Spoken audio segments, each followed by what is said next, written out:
Good evening, everyone. Hello, everyone. Hi. It's so nice to have such a great group in here tonight. My name is Michelle Hennepin.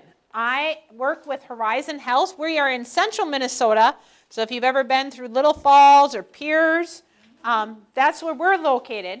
I have been in healthcare since I was 15 years old. My mom made me cross a picket line to go work at the nursing home to take care of my great aunt and uncle. I worked in the dietary department. And my first night on the job, there was a beautiful lady with curly white hair, beautiful locks, and red lipstick. And she dropped her napkin, and I went to pick it up, and she said, "You have the largest butt in Morrison County." 15, I was pretty devastated. About an hour later, a gentleman had food on his face, and I thought I'd help him wipe it off, and when I went to do that, he spit the rest of his spaghetti and green beans all over my face. Needless to say, I went home and cried to my mom and said, "You cannot make me go back and take care of the elderly. They are mean." And my mom responded, "You will go back." And I've been in healthcare ever since, and I will be 44 in September. So I've been in healthcare a long time. Love taking care of people, love working with people. I've been with Horizon Health for 17 years now. The reason I am here tonight, welcome, come on in. All right, we'll get you some handouts here.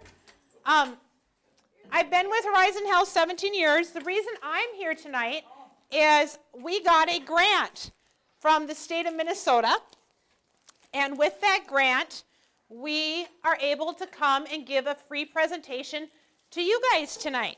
So I need a favor. In order to give a free presentation, you have this icky form. You know how government is, and we need to fill it out. So I need you to be able to put your basic demographic. I need your name, your address, your date of birth. The reason I need this information is they need to know that you are really a person and that I didn't make up that I gave this class to nobody. Otherwise, they shred the information, but they count this so that the state of Minnesota can say, hey, this is really important training to be able to give communities this information. So I just need you to fill out at least the top portion. If you want to fill out the rest, that's helpful for them to see the need in areas for caregivers and people with dementia.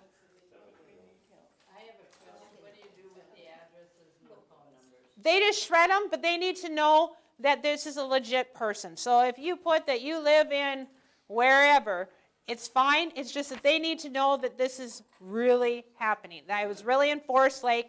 I really presented this class. There was really people here and not make-believe. I'm not a big lover of the forms, but it's what we have to do in order to give us the free training.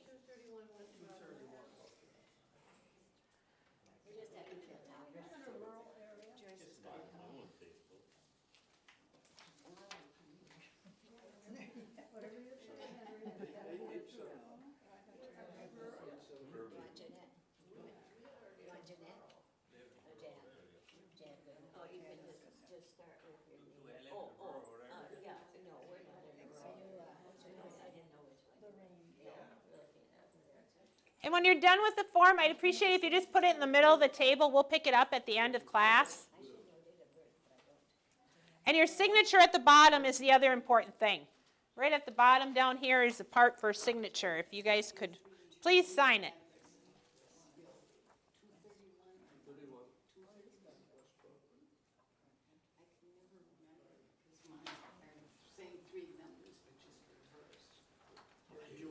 Put it in the middle of the table, and I'll pick them up at the end. I appreciate it.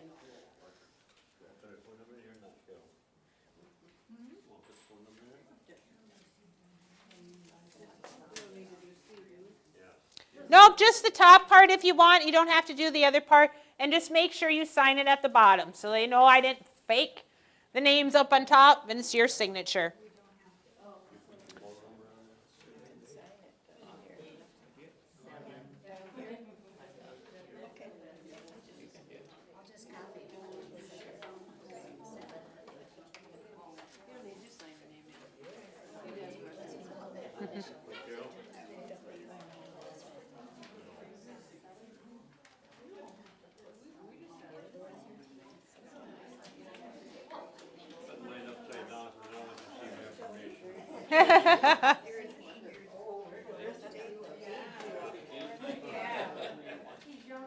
All right, you guys can keep working on your forms if you need to, but I'm going to get started. I told you I'm from Little Falls area. The reason I do this training is I had grandmothers. I had a grandmother who actually thought she had dementia when she was in her 40s. She went to a doctor and said, you know, I just don't feel right. I'm having some issues. And the doctor said she was having stress. When she went to the doctor when she was 50, the doctor said, it's menopause. When she went to the doctor when she was close to 70, he said it was stress of losing her husband. She did not get diagnosed until she was in her 80s with frontotemporal dementia. It was a very hard battle. People thought my grandmother was a pretty mean woman. She wasn't ever before, but frontotemporal are very vocal. My other grandmother was never diagnosed with dementia. She was diagnosed with Parkinson's, but actually didn't have Parkinson's. She had Lewy body. And I didn't know dementia very well. Now I do, and my goal is to make sure that people know about dementia and know what to do for these people when they're going through a hard time. So tonight we're going to talk about normal versus not normal aging. So we're going to talk about what it's like to be normal and what's it like not normal aging. And we're going to understand about senses.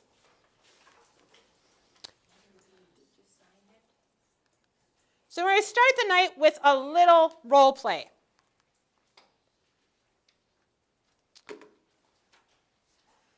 I'm sitting in here in my living room watching TV.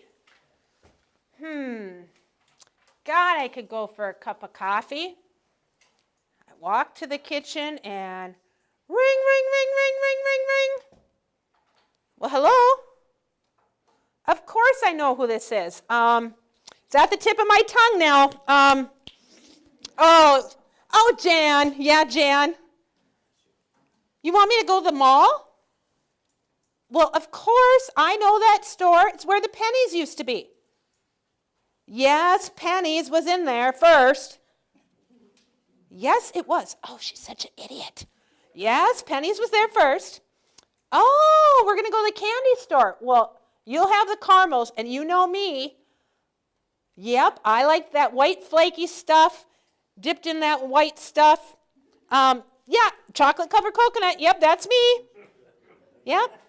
Oh, yeah, the wedding was great. The wedding was great. I hate my son-in-law. Yep, he's just fine. Uh-huh. Oh, yeah, I saw your pictures. I got them developed. Yes. Oh, yeah, I saw you in your swimsuit. Oh, she's so fat.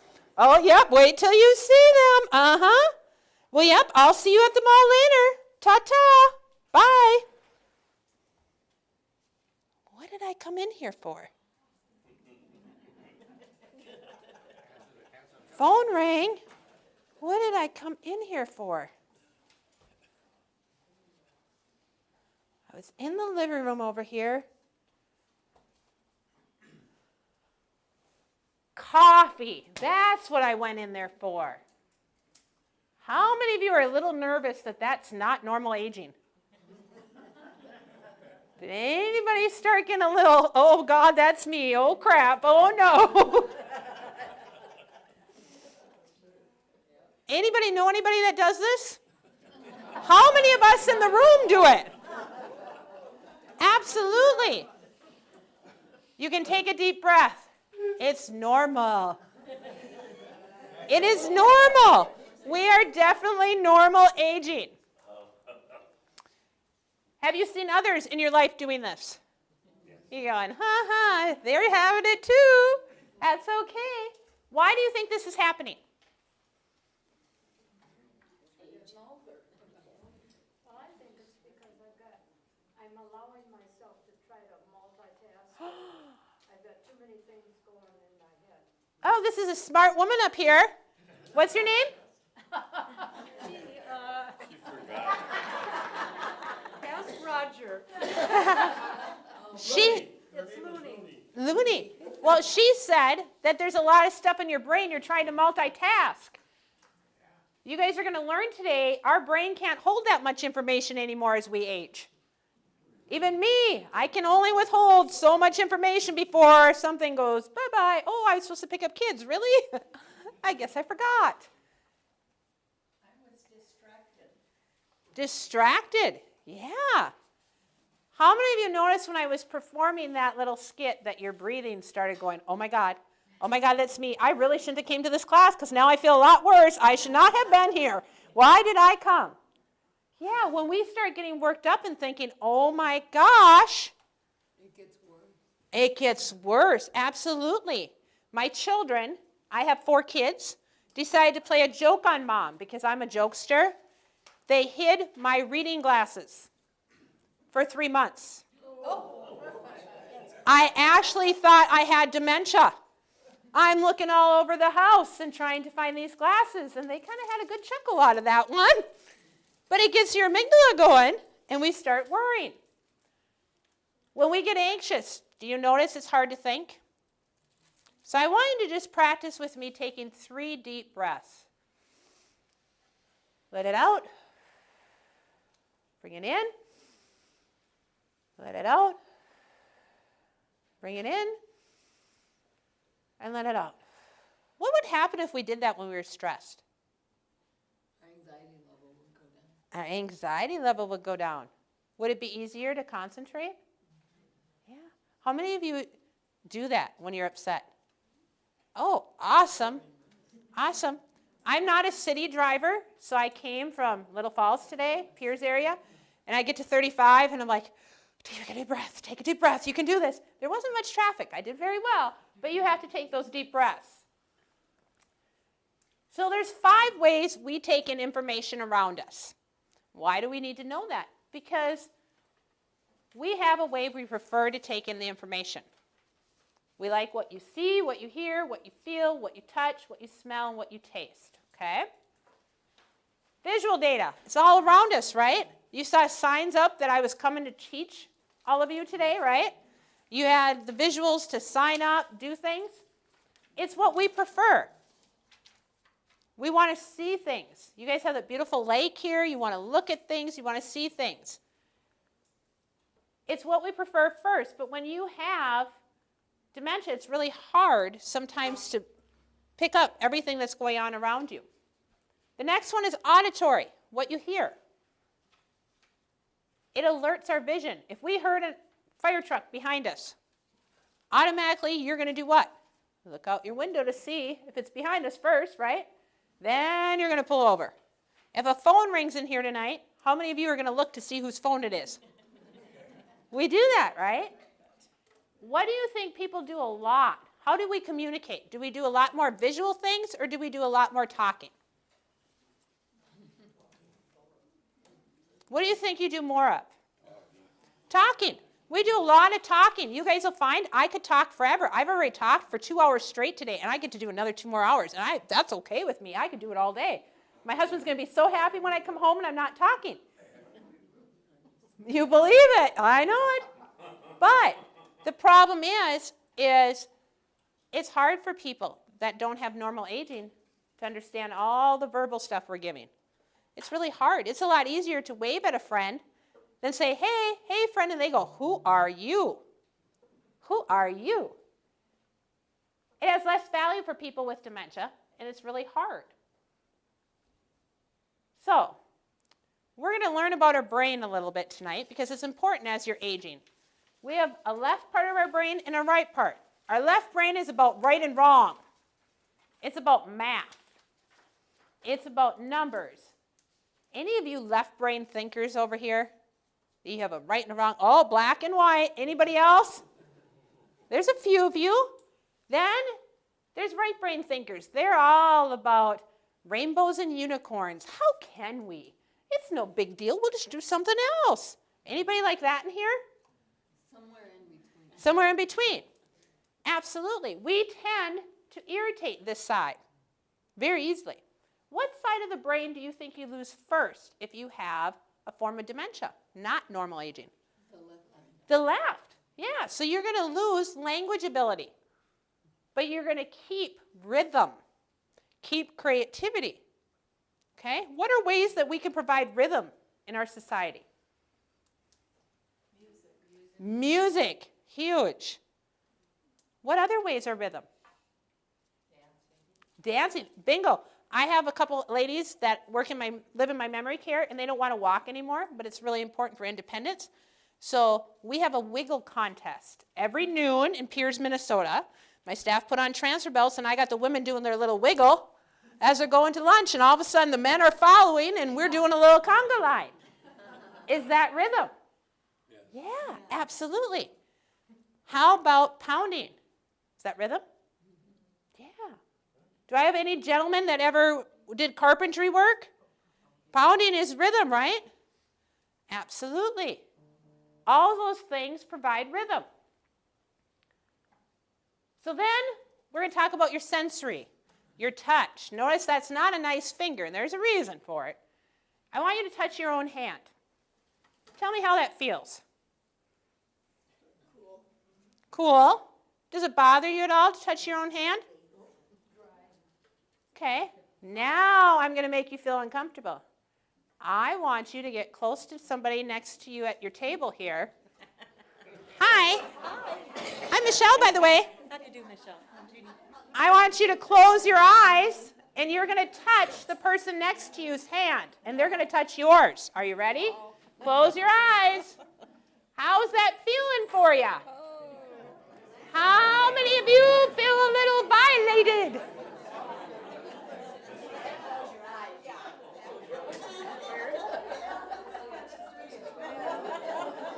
How many of you felt it was a little strange? You know, you got those couples in here who go, oh, this is no big deal. But if you had a stranger touching you and you didn't know who it was, would you feel uncomfortable? Yeah, absolutely. We have a tendency, if something doesn't feel good, what do if it touches our body? Good old Minnesota mosquitoes, what do? It gets slapped, right? It doesn't feel good, it's stinging, and we slap it. We don't even look very often anymore, and we slap it. But if something feels really good, we do more of it, right? At Christmas time, how many of you go through the store and you see those stuffed animals? Oh, you guys all know what I'm talking about. I'm so happy. My husband thinks I'm insane. It says, push me. Visual data, right? We just talked about. And I push it, and what happens to those stuffed animals? They start dancing, and I feel good, right? So what do I do to all of them? It's good. It's a good feeling, right? If we like it, we continue to do it, right? But how many of you have tried something you never really liked? You didn't like doing it. Maybe a hobby, maybe it was somewhere you went, a restaurant. How many of you have done things you just don't like? What are some of them? What are some things you didn't like? What did you say? I can't remember. How many of you like shoveling snow? Can't do it. Some of you do. If it doesn't feel good, are we going to do it, or are we going to pay for somebody else to do it? Right. How many of you like to take a cold bath? Nobody. But if somebody gave that to you, how many of you would be hitting and swinging if you couldn't get the words out? Yeah, absolutely. How many of you have a certain way things need to go in your house? And so if I came in tonight and I messed it up and moved stuff as I'm dusting, would you be mad at me? No, I'd appreciate it. How many of you like people touching you without permission? Some of you gave me a look tonight as you came in. You know, I greeted some of you by the door. I put my hand, and some of you were like, oh, no, thank you. I don't really want to talk to you. You want to, but you don't. I have no spatial boundaries, so I'm up close and personal, like this lovely lady knows. But how many of you do have spatial boundaries? How many of you would not hug a stranger? Yeah. It depends on the environment. And if you don't remember people well, would that be uncomfortable for you? Yeah. The other way we take in data is by what you see and what you smell, okay? So we're going to talk a little bit about, sorry, my PowerPoint is not catching up with me. So we're going to talk about touch. How many of you have ever shook hands with somebody and it kind of hurt? Kind of squeezed. And we kind of wonder why. Well, as we age and as we start to get through the process, people with dementia, their hand turns into strength. So what I want you to do with your partner is I want you just to shake hands. One of you have not normal aging or dementia and squeeze that person's hand. So just kind of do this and you give them a good squeeze. You're going to have dementia. Give me a squeeze. Okay? And then do it the other way so you can feel. Okay? All right? Now I'm going to teach you how not to get hurt. So, this lovely lady is my partner here. Can you stand up with me? What's your name? Joyce. Joyce is my partner. When we shake hands, Joyce has dementia, we're going to say. We're shaking hands. Our thumbs become butterflies, okay? And I put her hand on top of mine because she's got dementia. She's in charge. And I want her to squeeze it now. She loses her strength. It doesn't hurt. I don't get bruised. It feels okay. So with your partner, I want you to shake hands and now let one of them have dementia and let them squeeze you now and see the difference. So I'm going to do it to you. Do you see? Doesn't hurt as bad, right? Do it with you. Okay. So we shake hands. Then we do this. And you have dementia, so I'll do dementia to you. Do you feel the squeeze? Different than me just shaking?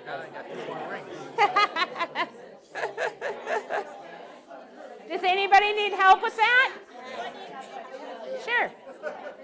So who has dementia? Oh, yeah. Well, It is. He's got dementia. You squeeze my hand. Okay. Then, if we go like this, you put his hand on top because he's got dementia. And when he squeezes, he doesn't have the strength anymore. so I put this hand on top of Yep. him. If he's got dementia, I put his on top of mine. So you would shake hands, and then you put that, and you put his on top. Now he's in charge, and he can't squeeze your hand that hard anymore. Okay? That's strength. This whole hand becomes strength with dementia, but now you lose that. So.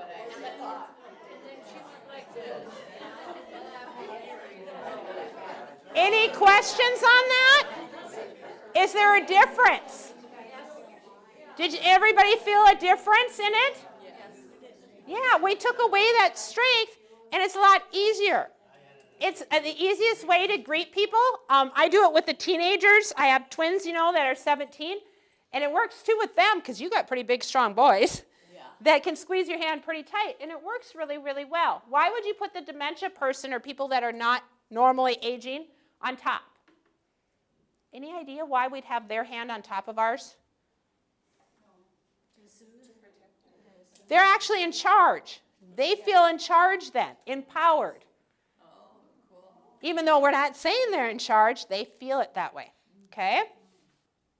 Have you noticed people that are having trouble, they're not normally aging like we are, understanding what you want them to do? Why do you think? Why would it be hard for them to understand what to do?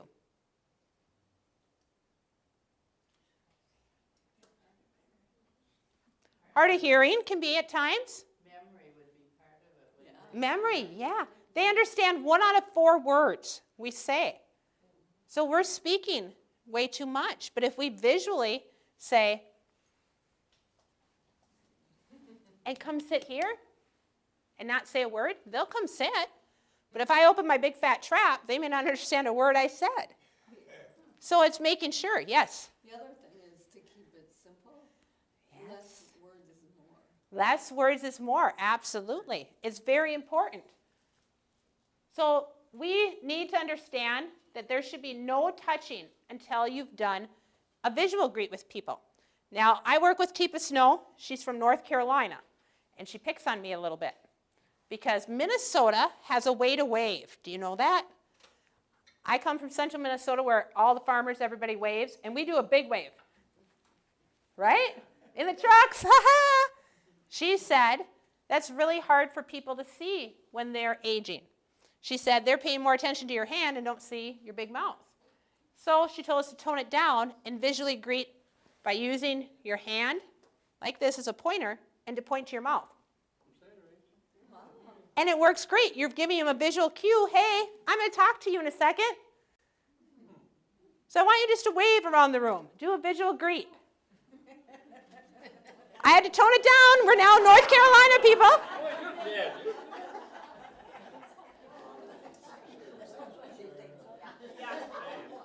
I've never seen that. Then understanding we don't do to someone. We have an issue of doing to people instead of partnering with them. How many of you ever noticed that? People want to take over as you're aging. Don't you just want to wring their necks when they're doing that? Yes, I'm still in control. I have children that still think they're in charge of me. I'm 40-some years old. I'm not ready for that yet. How many of you want your children to take control over you?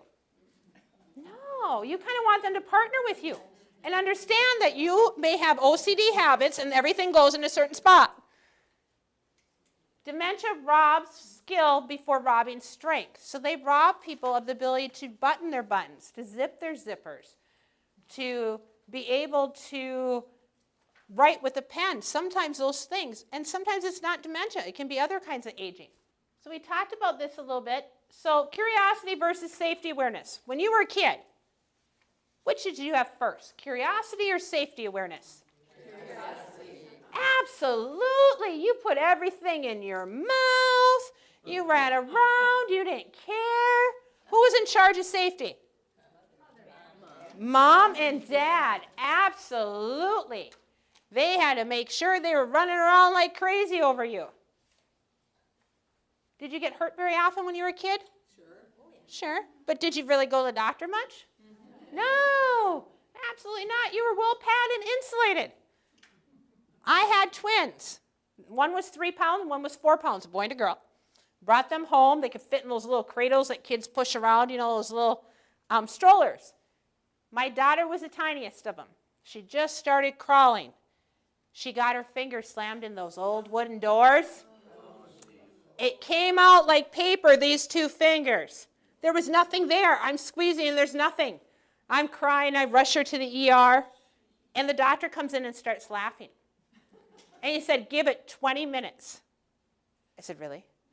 In 20 minutes, her fingers pop back up. They don't tell you that when you have children.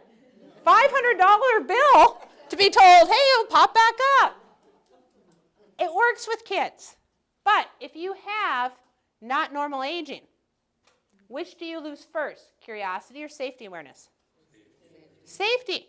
You guys are, all of you that have normal aging, you still have safety awareness.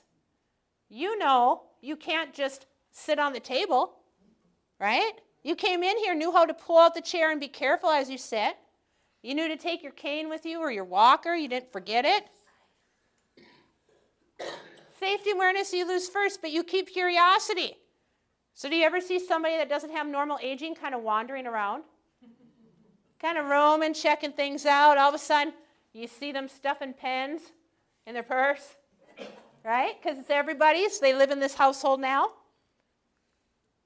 They're not well padded, so do they fall often? Yeah, absolutely. And they lose the skills the opposite way they developed them. So that's why often people will kind of make fun of somebody that's not going through not normal aging, because they may crawl underneath the tables in here. But what did we do first, crawl or walk? Crawl. I have a lady, that's what she does, and I leave her do that at my facilities because she's still independent. She can crawl. I want her to stay independent. What did we lose? What did we do first? Eat with a spoon or eat with our fingers? Fingers. So we need to serve finger food sometimes in our memory care, because otherwise we're setting them up for failure because they keep that ability to use their fingers, right? And a lifetime of independence means, doesn't matter if I have dementia or normal aging, do I want somebody in charge of me? No, I'm not a kid. I'm 82. Don't need to tell me. So, have you ever had a child choke on an object in their mouth? Yeah. Okay, they put it in their mouth. They're not quite choking yet. What would you do? Okay, this is usually what happens. You're going to be my kid. Are you ready? Here comes Mama. Ah! Oh my God! Spit it out, spit it out, spit it out, spit it out. Oh, spit it out. Oh, for God's sake, spit it out. Give it here. And they're swabbing her mouth, right? How many of you have done that? Yeah, freak out. We freak out. We freak out. What is the chances of her swallowing that now when a mama freaks out? Pretty good. Do you see people that have not normal aging or dementia, other people treating them that way? Oh my God, you're going to fall, sit down. Oh, give me that, you can't use the scissors. Yeah. Automatically, what would be your reaction? Give it here, that's mine. Yes, I can. I'm 80-some years old. Let me do that. Would you do the same for somebody with dementia as how you handle a child? You shouldn't. No. Why would you not? It's just takes their power. It takes their power away. It's disrespectful. What else? They lose even more independence. Lose even more independence. And are you going to win a battle with me at 82? No. Heck no, I'm going to not. And there's no way. And when you try to get it out of my mouth, what am I going to do? Probably bite you, right? Absolutely. Doesn't matter. So I want you to think about us as we're aging. How many of you, when you're hungry, do you get cranky? Any cranky people in here when they're hungry? Oh my God. You've got behaviors going on. How many of you have to pull over when you're hungry and you go to that rest stop or that gas station or maybe out to eat and you grab food? I carry snacks with me. Oh, she carries snacks. I never thought about doing that. Yeah, lots. That's why people carry big purses. And other bags. Uh-huh, that's a good idea. How many of you, when you're thirsty, you need it now? How many of you have a certain way you like your drinks? Oh, yes. How many of you like room temperature drinks? No? How many of you like crushed ice? How many of you like cubed ice? Does everybody, if any of you that live here, do the staff know that about you? Because it should be right on your list, big bold print. Mine is give Michelle crushed ice. How many of you have a preferred drink when you're having a bad day? Coffee. Coffee. I was waiting for beer. Chocolate. That would be yours every day. Mine would be rum and Coke. Rum and Coke would be, yeah. What would yours be? Wine. Oh, and not the fake stuff, right? No. We would know the difference. Iced tea. Iced tea. Caffeinated or not? None. Not. Yeah, caffeinated. Oh, absolutely. And would you know the difference? Oh, yeah. Oh, yeah. I think you kind of would after a fact. I have a staff that will give people coffee and they'll water it down. How many of you would know if water was put in your coffee? Don't try to trick me. I know a funny story with my oldest son. I was trying to get him to get rid of his bottle. He loved his bottle. He'd carry it around. He talked. He did everything. He was really smart. And he would say, fat juice, big bottle, because I put water in it. He was 2.5, and he was walking around, and he was highly verbal, but he would not give up his bottle. Wow. And he knew I had water in it. Oh, yeah, they figure that out. How about urinating? How many of you, when you have to go, you really have to go? Oh, yes. You get older, that becomes more. It does. But how many of you go to the bathroom every 2 hours? Some of you. How many of you can hold it for a good 3 hours? Okay. How many of you can hold it for about a half hour? Seriously, do we all not have a different toileting schedule? And most of the times in healthcare, any ex-nurses in here? No? Oh, I'm so sorry, but I'm going to pick on you a little bit. We were taught in nursing school, every 2 hours you need to go. But that's not the norm for all of us. If somebody came to bother me every 2 hours and say, do you got to go? Got to go? Are you sure you don't have to go? I would say, get away from me. But some of us would be ringing the buzzer every half hour, 20 minutes, and they would say, you don't have to go, you were just there. Oh, yes, I do. We all have a different toilet schedule, right? How many of you, as you're aging, want somebody to sit in the bathroom going, you can go pee now. Go ahead. I'll turn on the water. Go pee now. That doesn't sound like fun, does it? Absolutely not. How about bowel movements? How many of you does it take a little while to have that bowel movement? Absolutely. How many of you need your newspaper or a magazine in there to read? Is the bathroom your sanctuary? Because for me it is. I have 4 kids, 1 bathroom. Oh my God, if I get to go in there, I'm taking my time. It's important, right?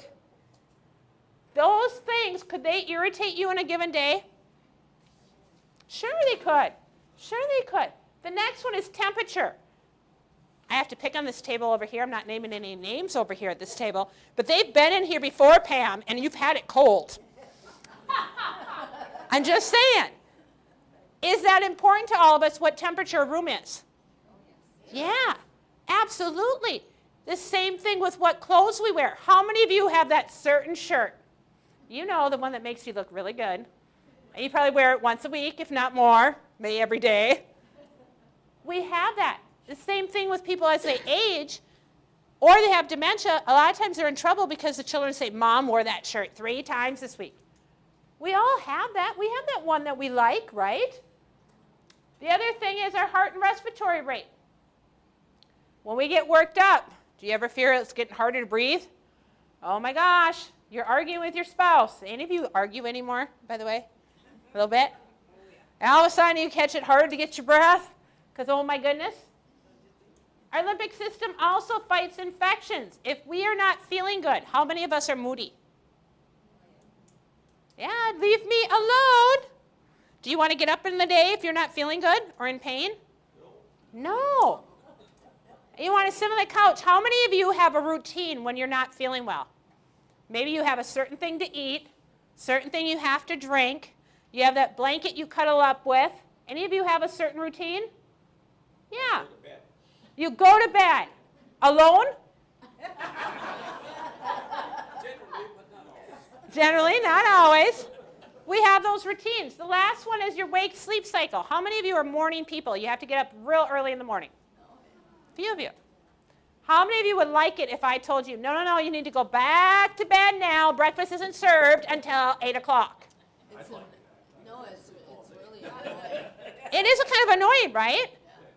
Because I can't sleep. You can't sleep. How many of you stay up a lot, really, really late at night?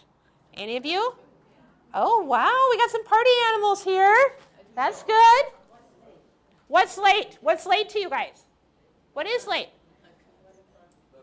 11 o'clock? 10 o'clock? 1, 2 in the morning you're staying up? Wow. Could all these things cause people to be upset? Yeah, it's our norm. It's what regulates us. So we're going to talk about your amygdala. Because tonight I got your amygdala going. That is your emotional control center. When I did my little skit here, automatically you're going, oh crap, did she say normal aging? Not normal aging. Which one is this? Because, oh my God, this sounds like me. And I kicked in your amygdala. How many of you, if I put a snake in here tonight, would be out the door? Okay. How many of you would freeze and go, I don't know if that's real. What do you think? And how many of you would hold it? Oh, there's always a few in the room every time. Our amygdala is our emotional control center. It stores all our memories. So I want you to think about, in your lifetime, how many of you have had somebody that was kind of not so kind to you? Yeah, we all have. Can you think of a name? Lady in pink, what is the name of the person? Joe. So, is that him next to you? Ooh. I'm sorry, Joe. So her name is Joe. If Joe came to take care of you, how would you be feeling? I'd be scared silly. Right, and it may not even be Joe, right? It could be just this person has the name Joe.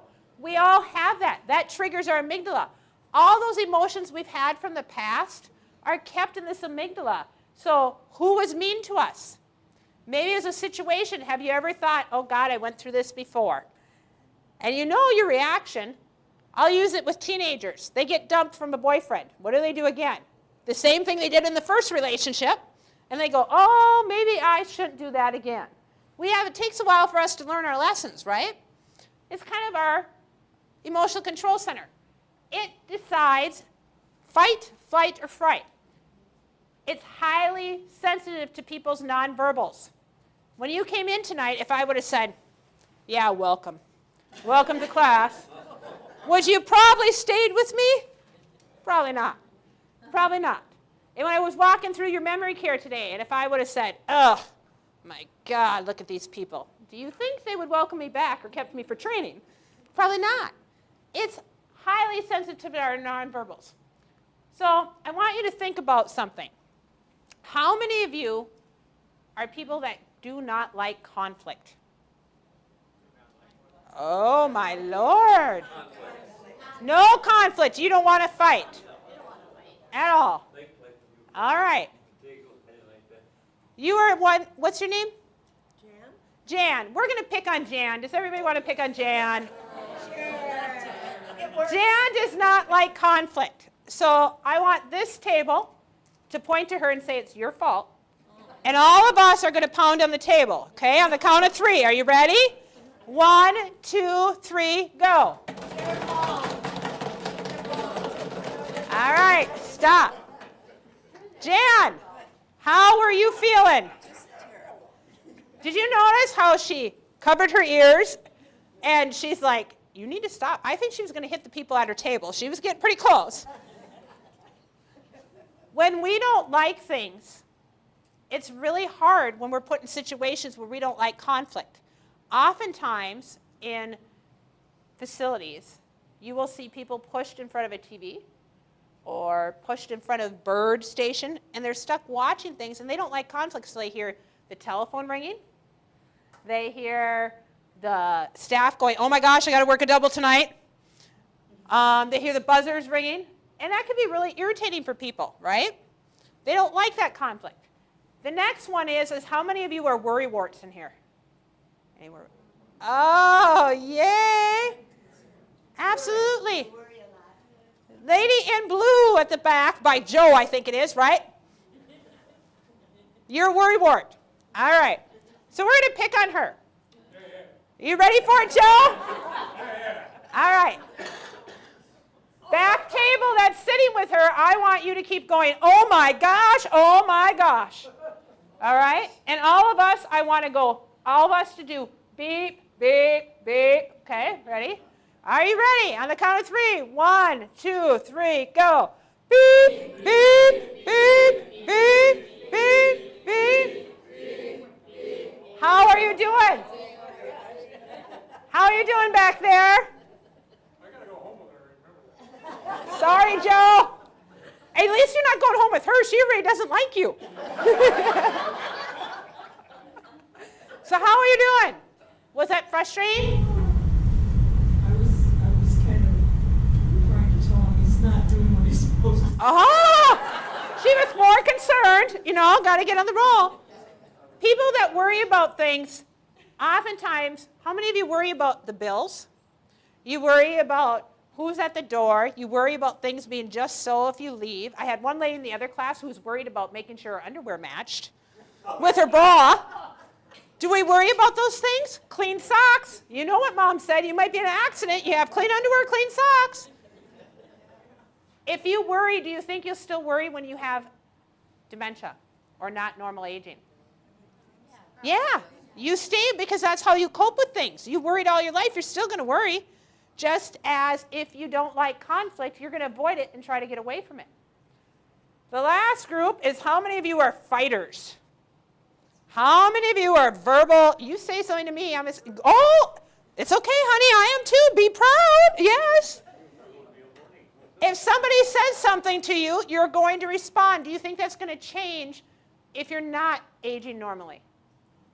No, because that's how you've coped all your life. So you're going to be vocal. It should be at the top of our care plan. Michelle hates the word no, and she will yell at you. It's okay. That's how we do things. We have no control over that. That's part of who we are, okay? So we're going to talk about your frontal lobe. This is at the front part of your head, right here. I have such a wonderful group. I hope you're honest with me. Are you ready? When you were a teenager, how many of you made poor choices? Oh, my Lord. How many of you might have said a few swear words? How many of you might have irritated your parents a time or two? Do you know why? This frontal lobe here, my teenagers that are 17, they're going to be in seniors this year, like to use it against me, but it doesn't develop till you're 18 to 25. So it's your gatekeeper. It's your control center. It's what told you to come to my class tonight with clothes on and not come naked because you'd be kicked out, right? You guys, this frontal lobe is all working. You could have came in pajamas tonight. There was no rules, right? But you know, inappropriate. It's your gatekeeper that tells you, oh my gosh, you're in church, you better not swear. Yeah. It is your gatekeeper that says, oh my gosh, I cannot say what's at the tip of my tongue. If you notice, what did I do on the phone when I was talking to Jan? When I said she was fat, what did I do? Oh, she's fat. I didn't tell her straight up, right? My grandmother that had frontal temporal, I told you guys she had frontal temporal dementia. This is her, okay? When she didn't have dementia yet, that nobody diagnosed her, she would go with my dad to Walmart, okay? And they would be shopping, and she would walk up to my dad, and she'd say, Larry, Larry. He'd go, what, Mom? She'd go, look at the big kahunas on that one. But she knew to whisper, right? She knew to whisper. It's inappropriate to say it loud. What do you think happened when she got full-blown frontal temporal dementia? She said it loud. Oh, even worse. She'd say, Larry, honey, I'll be right back. You have the biggest kahunas I ever seen. I just want to milk those suckers. And she would grab on. She would grab on. Do you think my dad wanted to take her to Walmart anymore? No. Did she have control over that?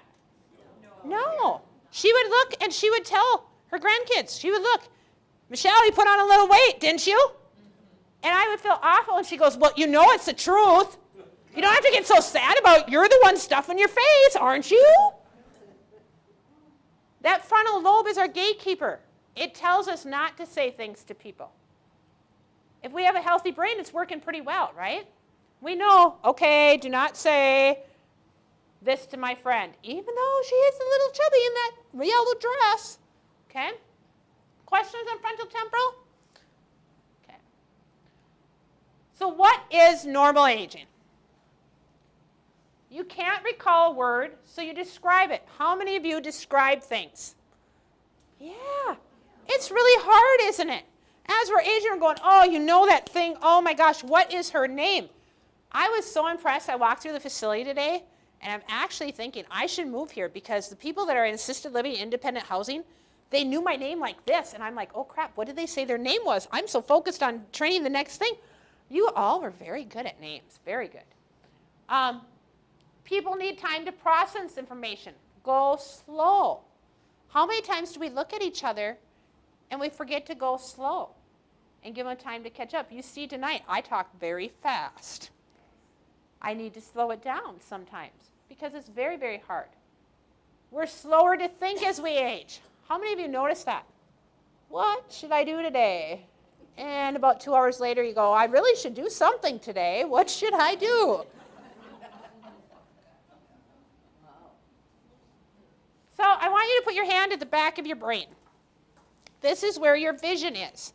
So when you met me tonight, your eyes took a snapshot of me, put it in this file back in your occipital lobe. And if you see me again, you'll take another picture. You put my name here in your temporal lobes. If you have dementia, or you don't, your eyes have to take a picture, go all the way back here and go, where's Michelle's file? Come up to your temporal lobe, find my name that matches that picture, and then go all the way to your mouth and say it. Can people with a form of dementia be able to do that? No. It's too hard. It's too hard. It takes too long. All that wiring gets mixed up. And if we're stressed, is it that easy for us to do, to remember names? No. It's even harder as we age for us to go, oh gosh, how many people have we met in our lifetime?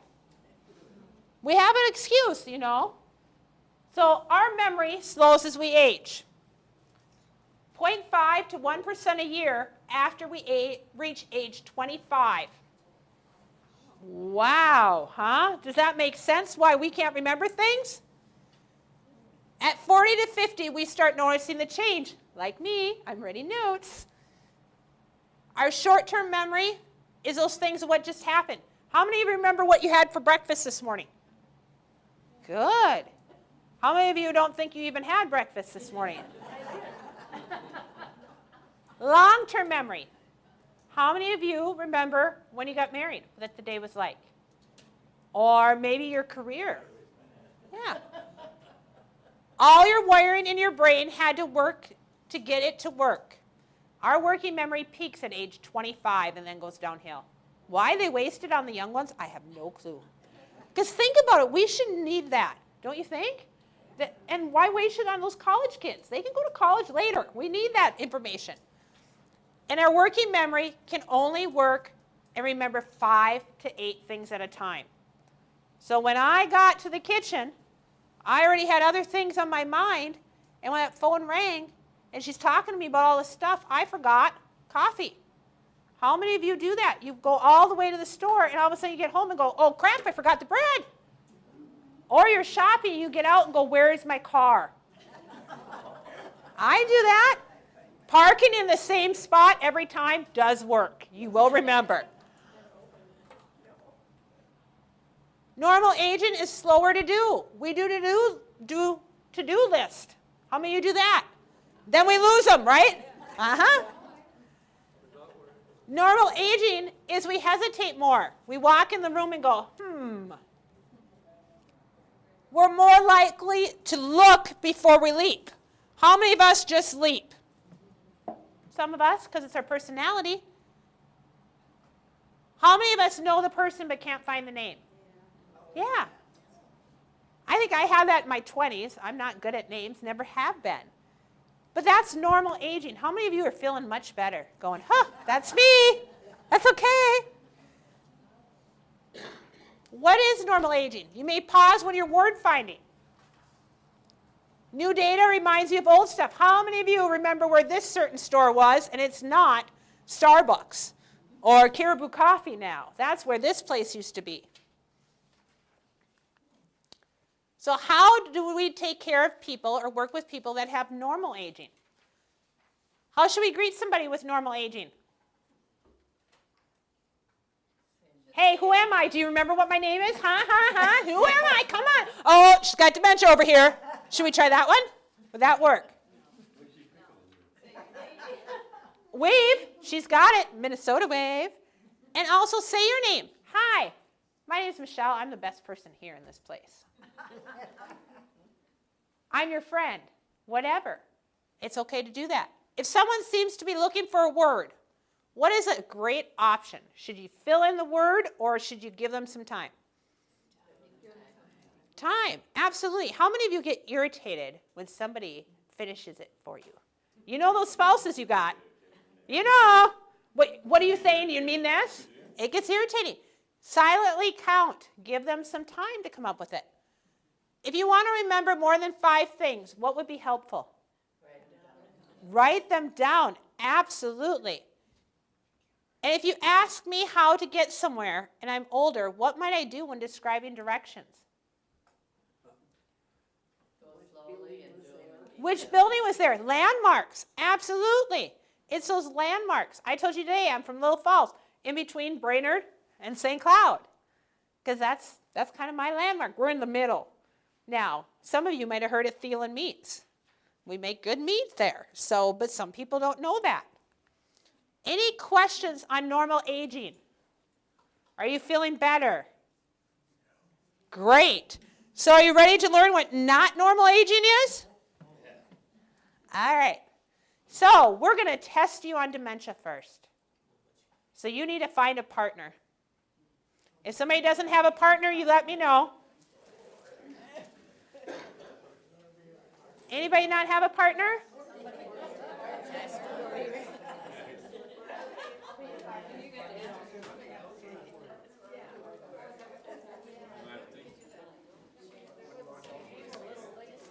You need a partner?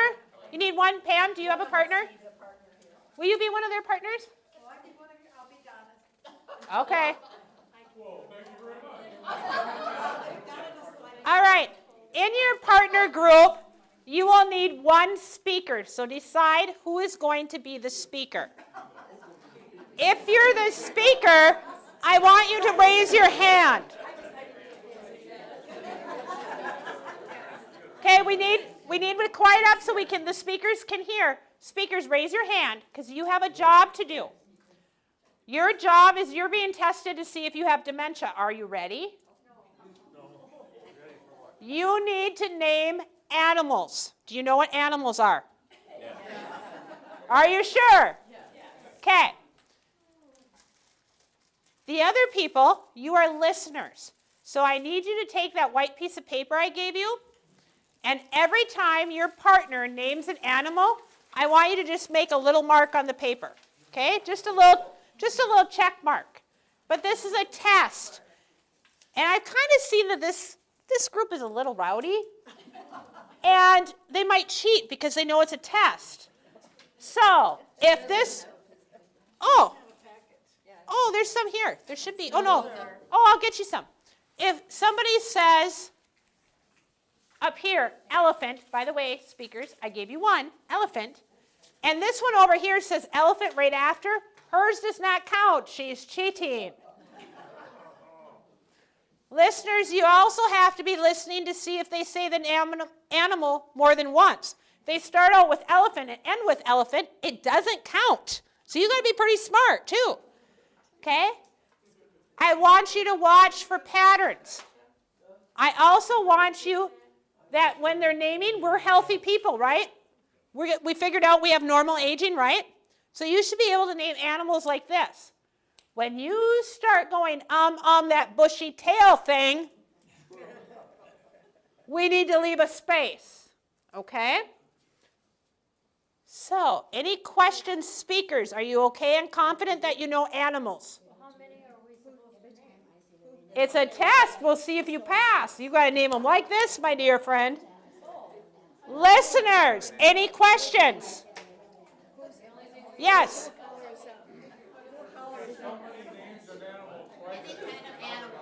It only counts once. Okay. Are you ready? I don't get to tell you. It's a test. On your mark.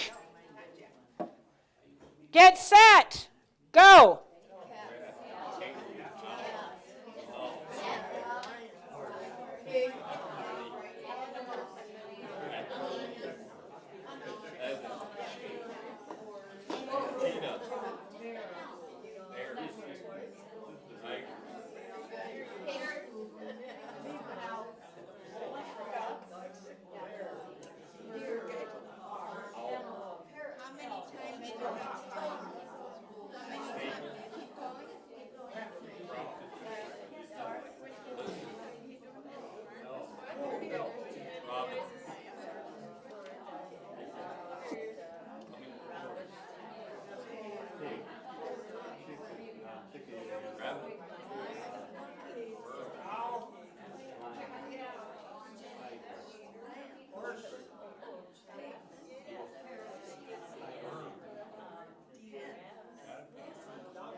All right, time's up.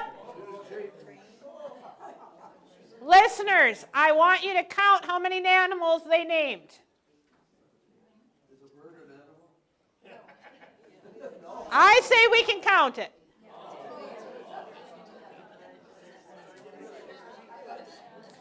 All right. Then, listeners, I want you to count how many they could name before there's a space.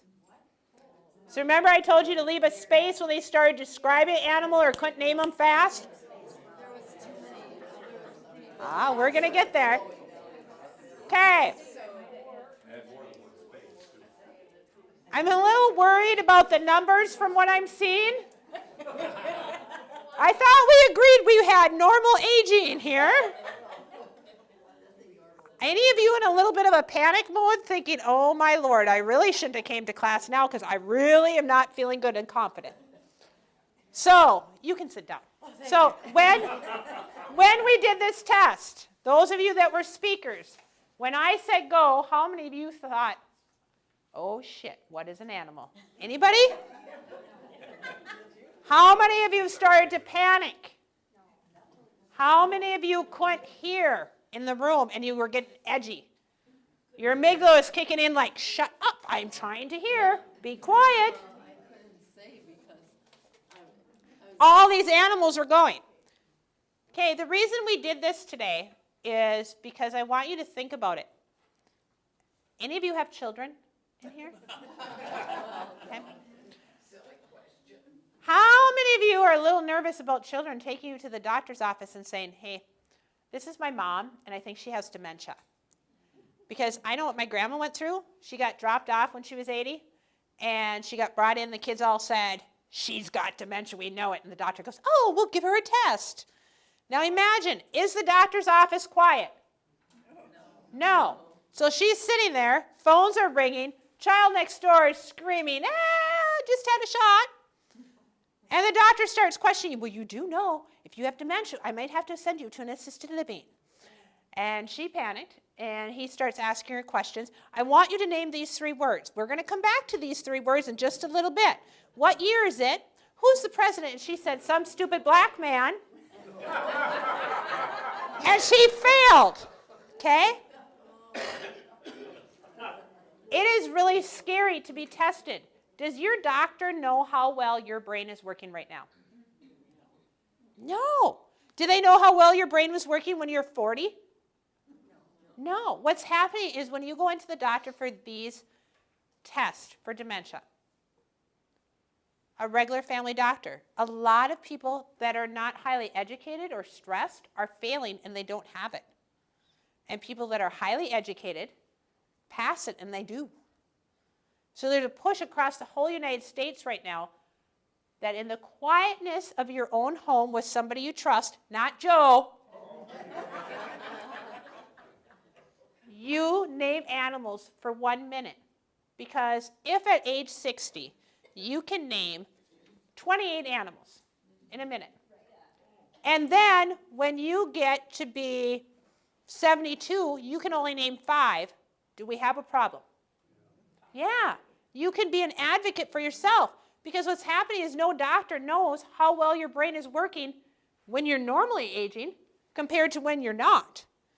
And how many of you can really name the months backwards? Well, that's one of the questions. Name me the months backwards. Oh, then by the way, those words I gave you 3 minutes ago, now tell me what they are. You're going to fail. It's scary. The other thing this tests for is to see if you can, number 1, name animals. Could everybody name animals? Yeah, we did good. Okay, how many of you categorized animals by where they lived or alphabetically? Pretty much most of you, right? Can people with dementia do that? No, if I walk into the room and we're doing trivia for the day, I say name animals, you get a cow over here and somebody names rhino. It depends where their mind is, but they can't categorize things or do it alphabetically. So that means you have a pretty healthy brain, okay? Important. How many animals did you name before you went About 5 to 8? That's your working memory. So tonight, when you leave my class, you're only going to remember about how many things? 5 to 8. 5 to 8, and then it goes bye-bye. So that's why we keep training people and giving more education on things, because ultimately, all you're ever going to remember is 5 to 8 things. You can write them down, but then you'll be like, where did that note come from? Whose training was that? Well, that speaker was really good. I just don't remember. 5 to 8 things, okay? So we're going to do a little bit about not normal aging. So, What do you do when you go into the doctor and they give you that test? What can you tell them? well, first off, I'm an advocate for myself because I have 2 grandmothers, like I told you, that had it. And I work with dementia. If you work with people with dementia, you have a higher chance of getting it as well. Yay! I'm going to be here. You know I am, and I'm going to be bad. I try to be the advocate, and I will tell them, now that I'm going to be 44, here's how many animals I can name at this age. If I see a big decline, I'm going to say, hey, I'm wondering what's going on. I would push to see a neurologist because most family practice doctors, it doesn't matter what kind of dementia you have to them, there's no cure for any dementia. There's 80 to 90 different kinds, and there's not a cure for one. Okay? So it doesn't really matter. So then I would try to go to a neurologist simply because I need a better diagnosis. Does that make sense? Yeah, but I've taken my mom to the neurologist and she doesn't do any tests. She just talks and, it's the family practice doctors that try to run these tests. Well, and they try to run the test, and it gets your mom really high anxiety. I can look at... Gives me anxiety. Well, yeah, absolutely. You're like, God, Mom, I'm feeling bad for you. For me, I break it down. So you have the 80 to 90 different dementias. Some of the top 10, Alzheimer's disease, Lewy body, frontal temporal, alcohol related. There's a lot of misdiagnoses out there as well. My grandmother's diagnosed with Parkinson's. Parkinson's folks have tremors when they just sit here. My grandma didn't have that. She had shakes when she went to do something. That's Lewy body. Lewy body will shuffle their feet. They used to call that on my side the Burggraf shuffle. Hey, when you get old, you get the Burggraf shuffle. No, it's Lewy body. Alzheimer's disease affects your short-term memory first. So if mom doesn't remember what she had for lunch, those kinds of things, that's Alzheimer's disease. Lewy body remembers what they have for lunch. They're right about that. But they might mistell a story about, well, you know, those girls were stealing my underwear last night. That's where it's different. Frontal temporal, again, is that gatekeeper. So they say mean, hurtful things. Alcohol-related is a little bit different. So if you want more information, I'll gladly give you, because to me, it's really important that you know which one your mom has. So as the early stages, you can do a lot more with. We're going to less agitate them by knowing what kind they have. So if you need more, you let me know, because I'm here for a while tonight too, and I can go through some of that. Other question? Yes? Do you ever learn about aging and what's normal and possibly some dementia? What about brain injuries? Brain injuries is huge too. Brain injury, oftentimes you'll see frontal temporal dementias, traumatic brain injuries, that, and temporal lobe dementias will usually form. Vascular as well. Vascular is all about the heart. So if you have a lot of heart issues, if you have diabetes, stroke, vascular is normal. Those folks have the tendency to lean to the left. They'll eat everything on the right side of their plate and not the left. They also will have an urge to urinate. They will also have emotional outburst where it might cry, and you'll ask, hey, Mom, what's wrong? And they'll keep crying, and they really don't know what's wrong because it's a blood supply problem to the brain. So yeah, absolutely. I love to train on those things because once you know the facts about each dementia, you can kind of put people in categories of, okay, this is what I'm going to deal with. This is normal for me as a kid. Vascular, they'll have really good days, and then they'll have really bad days, but they'll plateau for a while. You'll be like, oh my God, Mom's doing so great. Then you come 2 weeks later, you're like, oh my God, what did they do to my mom? And that is normal with vascular. That's really normal, and it's really important if you're dealing with that for somebody to tell you, hey, you know what, your mom's going to have really bad days, but when she's having good ones, I want to call you. I want you to FaceTime with Mom or Skype if you can't get here, because those are really important for you to know. Okay? All right, so we're going to go through that nice little scenario and show you not normal aging. So take a deep breath, because this is not you, right?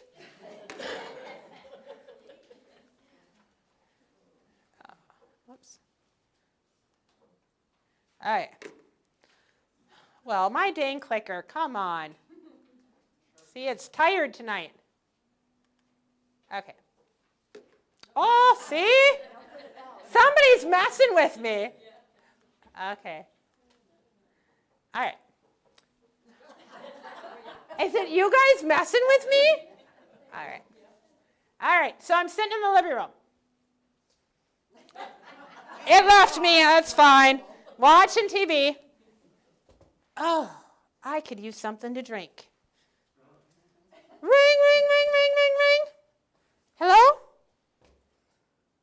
I do not know, no. I would be able to recognize your voice. I do not know Aunt Jan. No, I do not.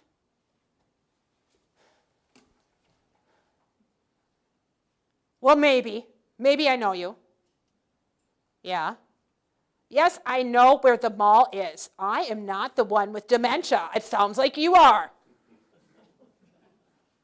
Yes, I can go there. Well, yeah, it's in the old Pennies.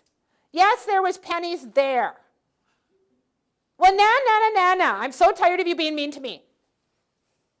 Yeah. Yes, we can go to the candy store.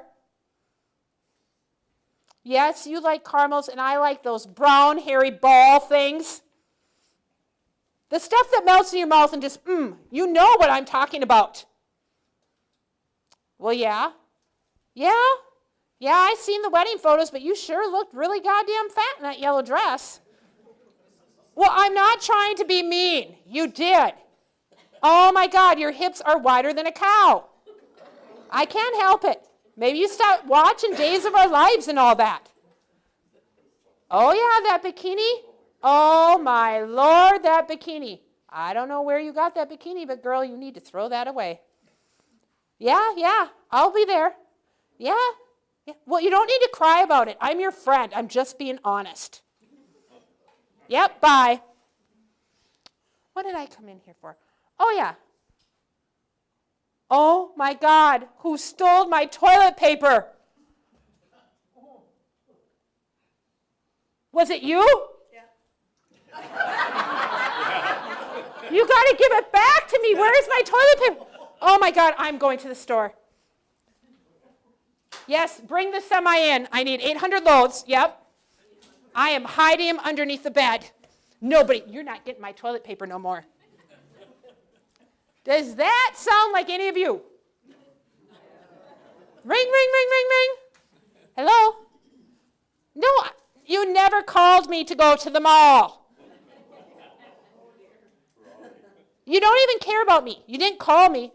You know what? I really think you need to go see your doctor because something is wrong with you. Bye. That doesn't sound like any of us, does it? Phew. Doesn't make it. Not yet. So what was the difference between normal and not normal behaviors? What was the difference? What did you notice between the two skits? Reactions. No filters. You know, that could be a good thing about not normal aging, don't you think? You could finally say whatever.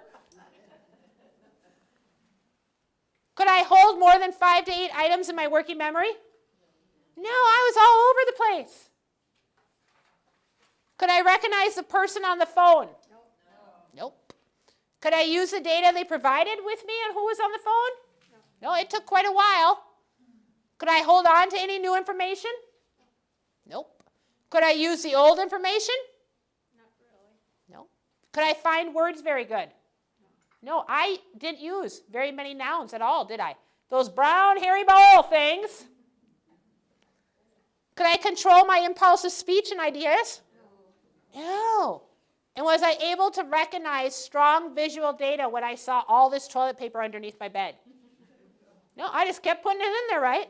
My grandmother, Frontos Hempel, owned 27 blenders. Do you know why she had 27 blenders when she died? She didn't know how to plug in the cord. So she'd push the button. They wouldn't work, and we'd go, Grandma, let us plug it in. It is plugged in. And she would go get a new one. She had Ninjas. She had all the fancy ones, smoothie makers. She didn't know to plug it in. Okay? Not normal aging. You're not able to think the same way. That's where you have, a lot of times people will say, well, God, Mom's not the same.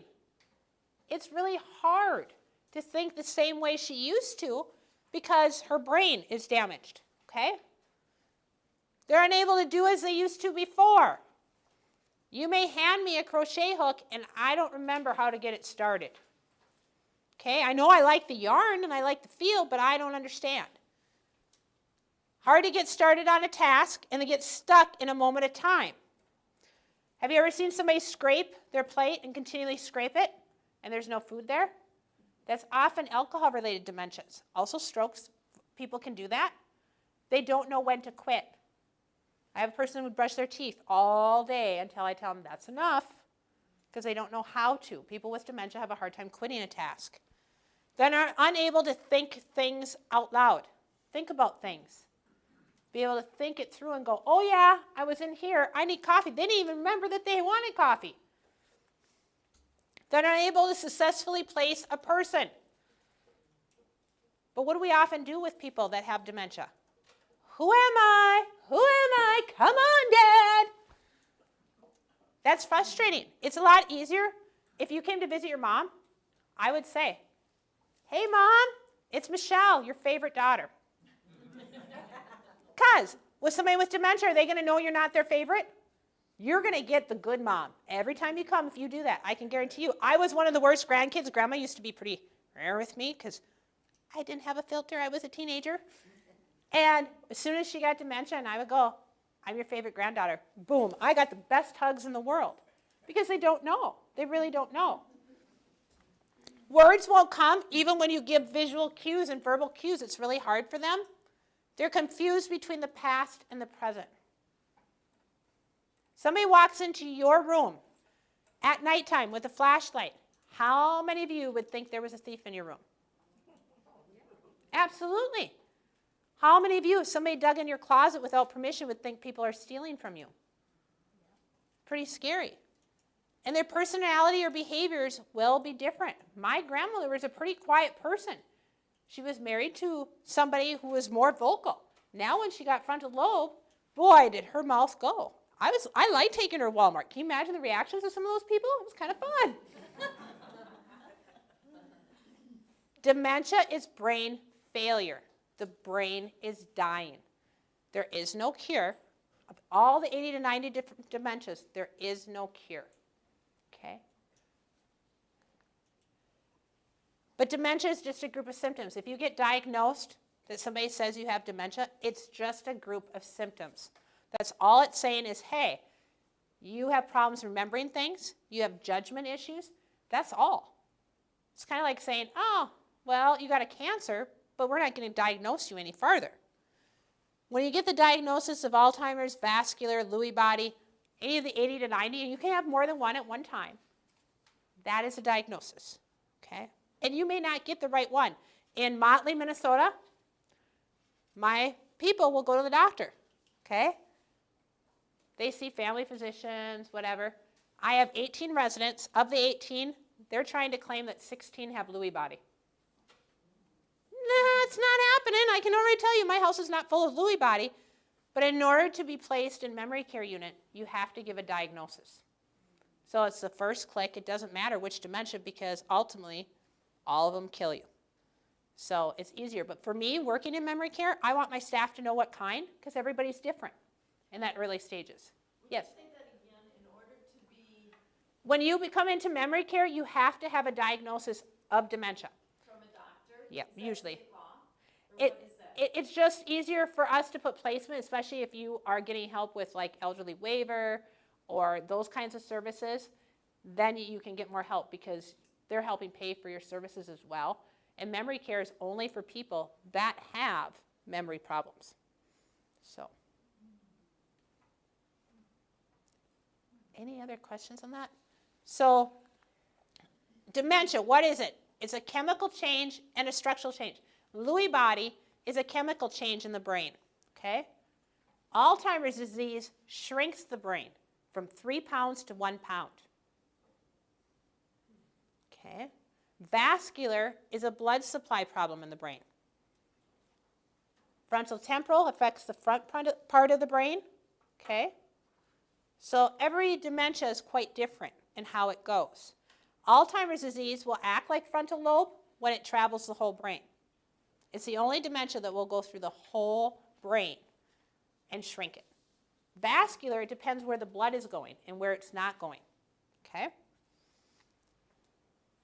It can come and go. Sometimes they can, sometimes they can't. It depends on what kind of dementias they have. Okay? Frontal temporal, most of those people walk for a very long time. It's more verbal. Okay? Cells are shrinking. Less chemicals are going. Sometimes they can shine when least expected. The next time you're like, oh my gosh, mom doesn't even recognize me. Mom's not speaking. Okay? Their vision changes. Vision changes dramatically. My other training, which we can get more in depth at a different training if you guys want me back, but each stage has a different vision. So if you're early stage dementia, you have a scuba mask on that looks like this. If you have middle stage dementia where you kind of don't really know where you're at, it goes to binoculars, and late stage monocular. They can't see things around. So if you put on monocular, I want you to close one eye and keep one eye open and look at this floor in here. Tell me what you notice.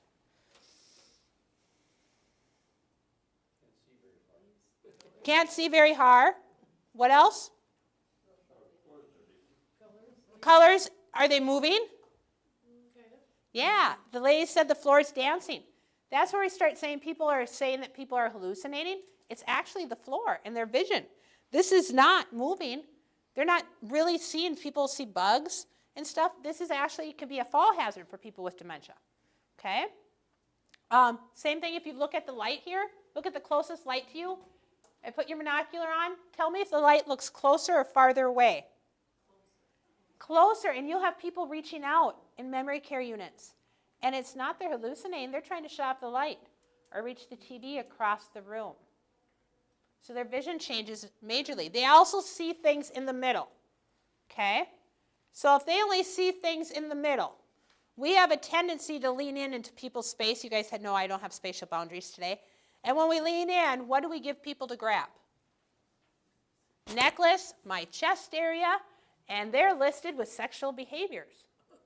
But they're just looking at what's in the middle. If I turn to help this wonderful lady, what am I giving her?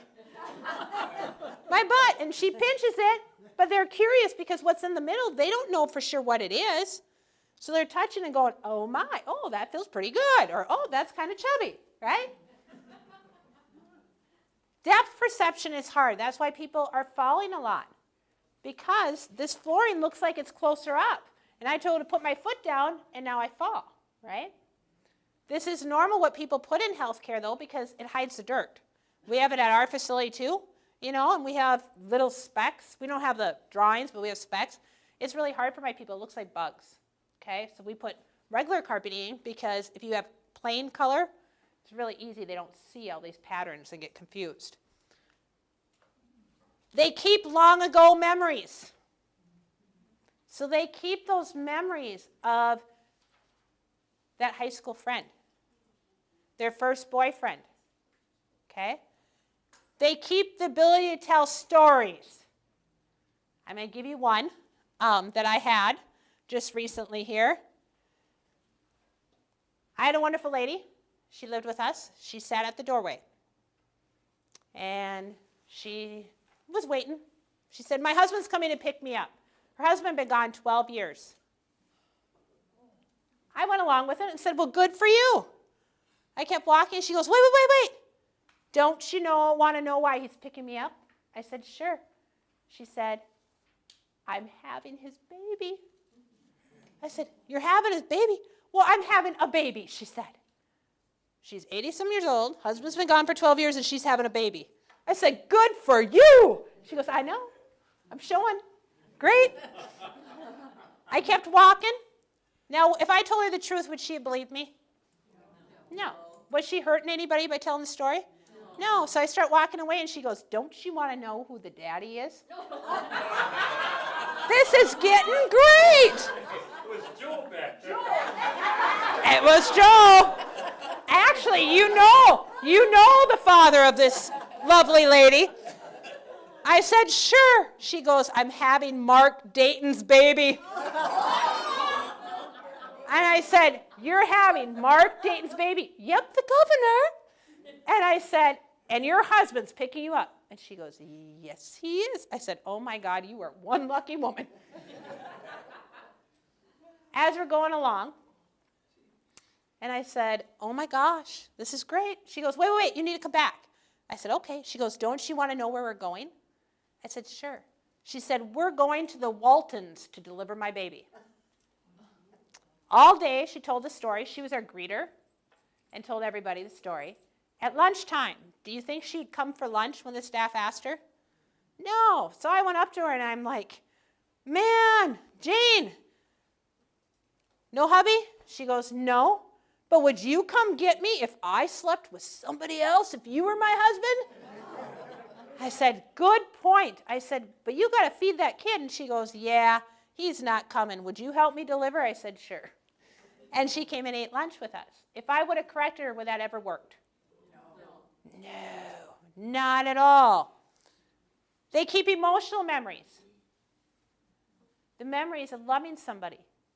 The memories, they may not remember their children's name, but I can guarantee you that warm fuzzy they get from that little kid, absolutely will remember it. They keep motor memories, the things they did over and over and over again. If I hand a gentleman a hammer and he hits staff when they're showering, I can guarantee you if he was a carpenter, he will pound nails all day. I have a gentleman who does construction. I can't give him a cement truck, can I? It'd be kind of hard in my facility.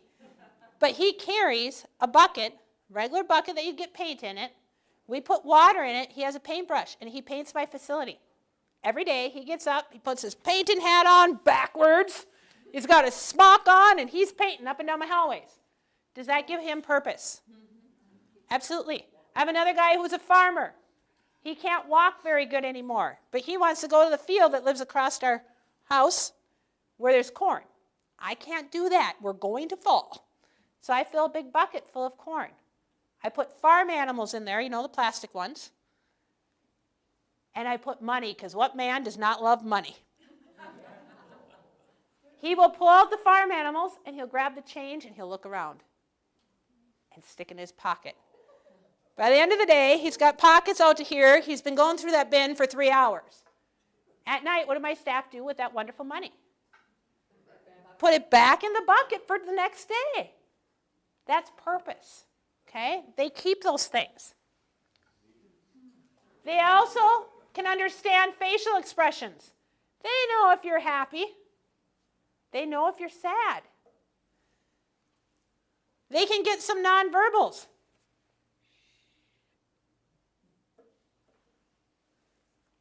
And they learn how to cover things very well. I didn't say that. That's not what I meant.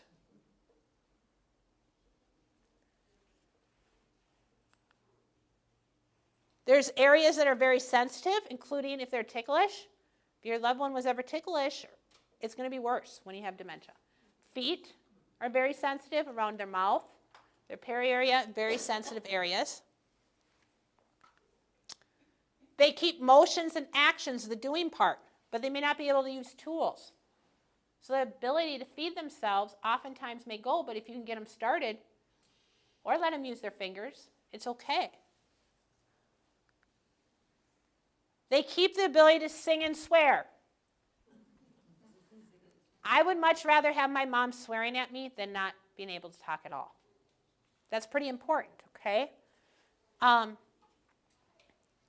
Keeping the ability to say things, to say hello. They're going to keep that ability to say forbidden words. Because I want you to think about the first time you swore, what did your mother or father say to you? Wash your mouth out with soap, absolutely. And you took that little S-H-I-T word and you stuck it in your brain with super glue and said, if you ever say that, you're going to get soap again, and that was really nasty. The first time you said a sexual word, Mom probably said the same thing. You stuck it in there with cement. First time, you said a racial slur, got stuck in there, and you were in trouble. This gatekeeper prevented you from saying it. When the gatekeeper goes bye-bye, what are the words that have been in your mouth the longest?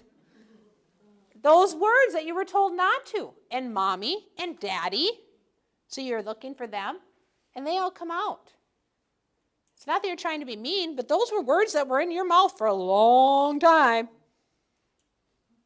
iPhone was not in your mouth for a very long time, so you could care less.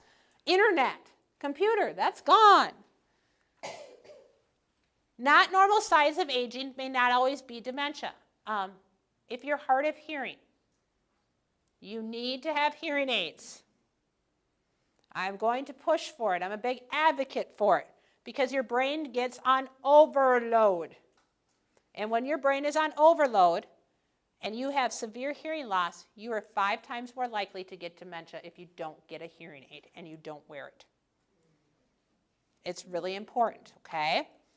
The other one is high stress. You need to find a way to relax.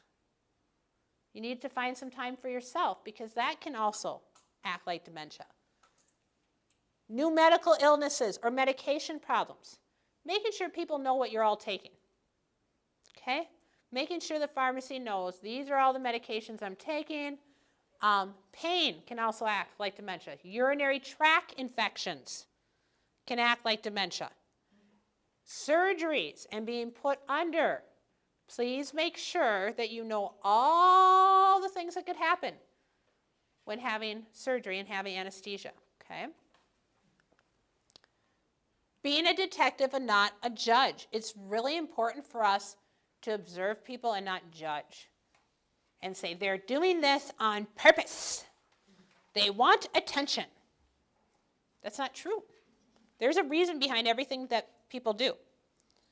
Always use visual cue, then a verbal, then touch. People getting that permission. Greeting, offering your name. Making sure you don't offer too many choices. Do you want something hot or something cold to drink? Do you want to go someplace warm or cold? Do you want the red shirt or the blue shirt? Limiting your words, keeping it simple. We talked about hand under hand. If you're trying and it's not working, you're trying to work with somebody with dementia, it's really not working, stop. Back away. Then come back a little bit later. Think it through, reapproach. You guys know I'm kind of silly and goofy, so if you joke with me, you're going to get farther with me than being serious. But some people would like you to be more serious. Take care of yourself. People that are taking care of somebody with dementia, it is a hard job. Though they live in a facility or not, you are still a care partner. You are still their care partner. Understanding the journey, setting limits for yourself. My neighbor goes and sees her husband every day. Her husband doesn't recognize her anymore. She doesn't feel he knows that she's there, and sometimes he will yell at her. It's hard. It is very, very hard. So building skills to work with them is huge. What are 2 things you remember from the beginning today about normal aging? What's normal? Huh? Hard to get old? And it's hard. What's you lose some of your memory every year, and it starts way back in the 40s over here with me. What? You get older every year, too. You get older every year, yeah. 1 to 5% after 25. 1 to 5% after 25, yeah. Are we normal tonight? Yeah, absolutely. Absolutely. What are 2 things you learned about not normal aging? What does it look like?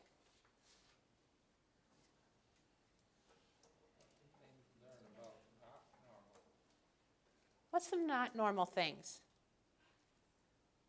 Don't tell me you didn't learn anything. Yeah, apparently we didn't learn a darn Oh, for gosh sakes. What did you say? Well, Vision changes. you exhibit different ways of doing things than what you normally were. Different ways of If you were doing a quiet things. person, you might be a very verbal person or something. You might to an extent. depending upon, yeah. Questions, yes? Oh, no, I was just gonna say, maybe you were somebody who was always really nice, and then you become a person that tries to set boundaries but doesn't know how. Yeah, you try to set boundaries, maybe you don't know how. You may have differences in things. What is one thing you're going to do different after you learned from my class today? One thing you're going to do different. Not try and control them. Not try to control people. Anything else? Questions for me that you might have. Any questions? Is there a certain age that you should stop remembering? Certain age that you stop remembering? No. Most of those the longer memories, the ones from the past, you're going to remember the longest. So what happened today? Yeah, your brain knows. All I have to do is put a sticky note in here and say, you needed to know if that dang speaker asks you what you have for breakfast, but otherwise you don't need to know that tomorrow. But you do have in there, oh my gosh, I need to remember where I put my driver's license, and you have that super glued. It's in the front pocket of my wallet. You'll keep those things for a really long time. Alzheimer's disease will travel the whole brain, though, and that's where it gets harder for those long-term. Like I'm over 80 years old, so. Well, you're doing pretty good for over 80. No, the only thing I like about getting old is it don't last long sometimes. It doesn't always last long, no. What else? Anything else? Any other questions for me? Any questions on dementia? Yeah. You see advertised on TV, these medicines, I don't know, fish oil or whatever it is. Yep. Is that really a cure or a? Memory, memory. Right. So the best thing to do for memory, what is out there right now of the studies, because they have all kinds of medications. You heard of Namenda and things, okay? That is a drug that doesn't cure dementia. It masks the symptoms. So you'll put mom on it. Mom will be like, oh, you're like, oh, mom's not getting worse. God, it's got to be curing her. When you take her off, she declines. Okay? But there will come a point she won't take those meds. They're really not doing anything. They're masking the symptoms of the progression of it. So one thing to keep your memory going is changing your routine. How many of you get dressed top to bottom? How many of you get dressed bottom to top? How many of you are half dressers? You put something on, go get a sip of coffee, and come back. Change your routine. So what you did this morning to get dressed, do something different tomorrow, a different routine. Because if you get dementia, you're not going to know how to get yourself dressed if nobody knows your routine. So changing it up, just the same way as driving. How many of you always drive home the same way from the store? Well, wonder if the road's blocked and they're doing road construction, are you going to know how to get home if you have dementia? So drive a different way home. Word games are helpful. Math is helpful. But you have to use your whole part of your brain. I hate math. I don't like math. But every day, I will do math. On my way here, I counted cars. Because I don't use a lot of math in my day. I do a lot of yapping. And I have to use every part of my brain because if we don't use it, we lose it. So those activities that go on around here, everybody goes, they're having an activity. Going to math, doing trivia, doing Sudoku, doing word games, doing crafting, using all parts of your brain is really important to keep your brain active. Walking is important. But those medications, they just mask the symptoms. So, any other questions for me? Any questions on dementia, aging? Did you learn tonight? Good. Well, if you have questions, I'm here all night, so if you need, well, not all night. They're going to send me back home. You got room for me in your apartment, Joe?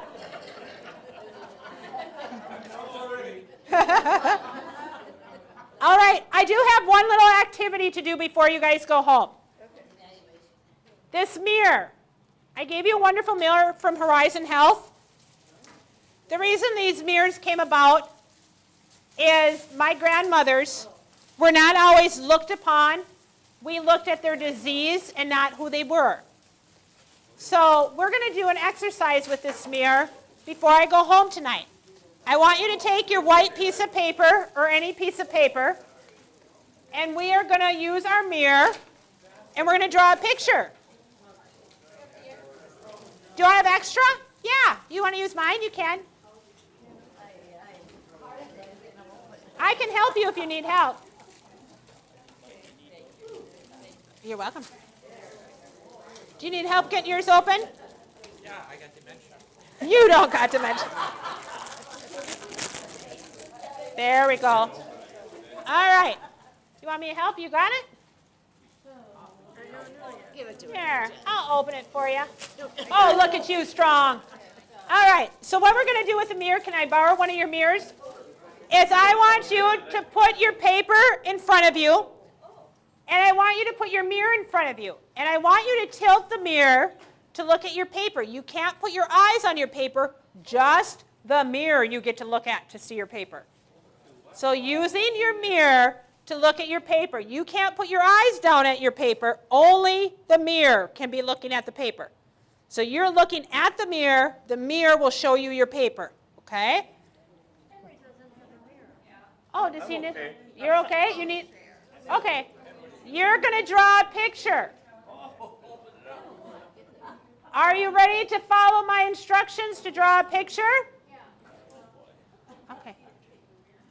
If you put the mirror, so you put your mirror so you can see the paper through your mirror, but don't look at your paper, just at the mirror.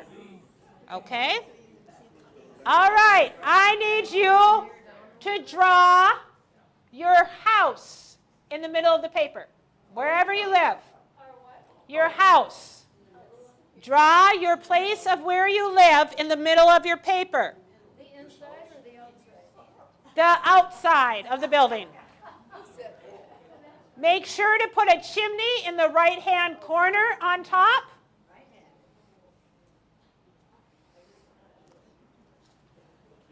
Put 3 birds in the right-hand corner in the sky. Don't forget to put your front door on the house.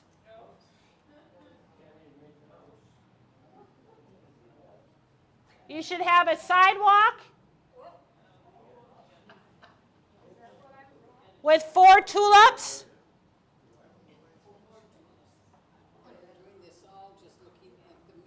All just looking at the mirror. You also need a dog in the front yard. And a dog house, put it on the left side.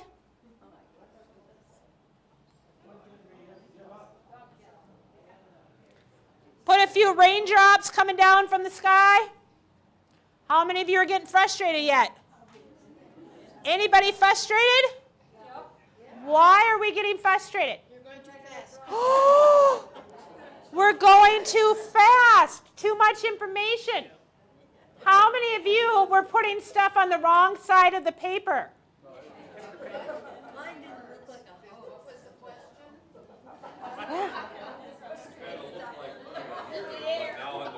With this, right, what we see in the mirror is different than what's on the paper.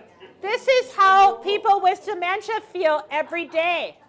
They get up, they look in the mirror and don't recognize themselves. They get up and their whole world doesn't seem recognizable to them. So this mirror is a gift from me to you to remind you to look again and see something else in that person besides their diagnosis, something else they bring. All right, I also have a survey I gave you. If you could please fill out the survey and leave it in the middle of the table for me before you go tonight. Just helps me do more trainings and know what I need to improve on. All right, thank you very much.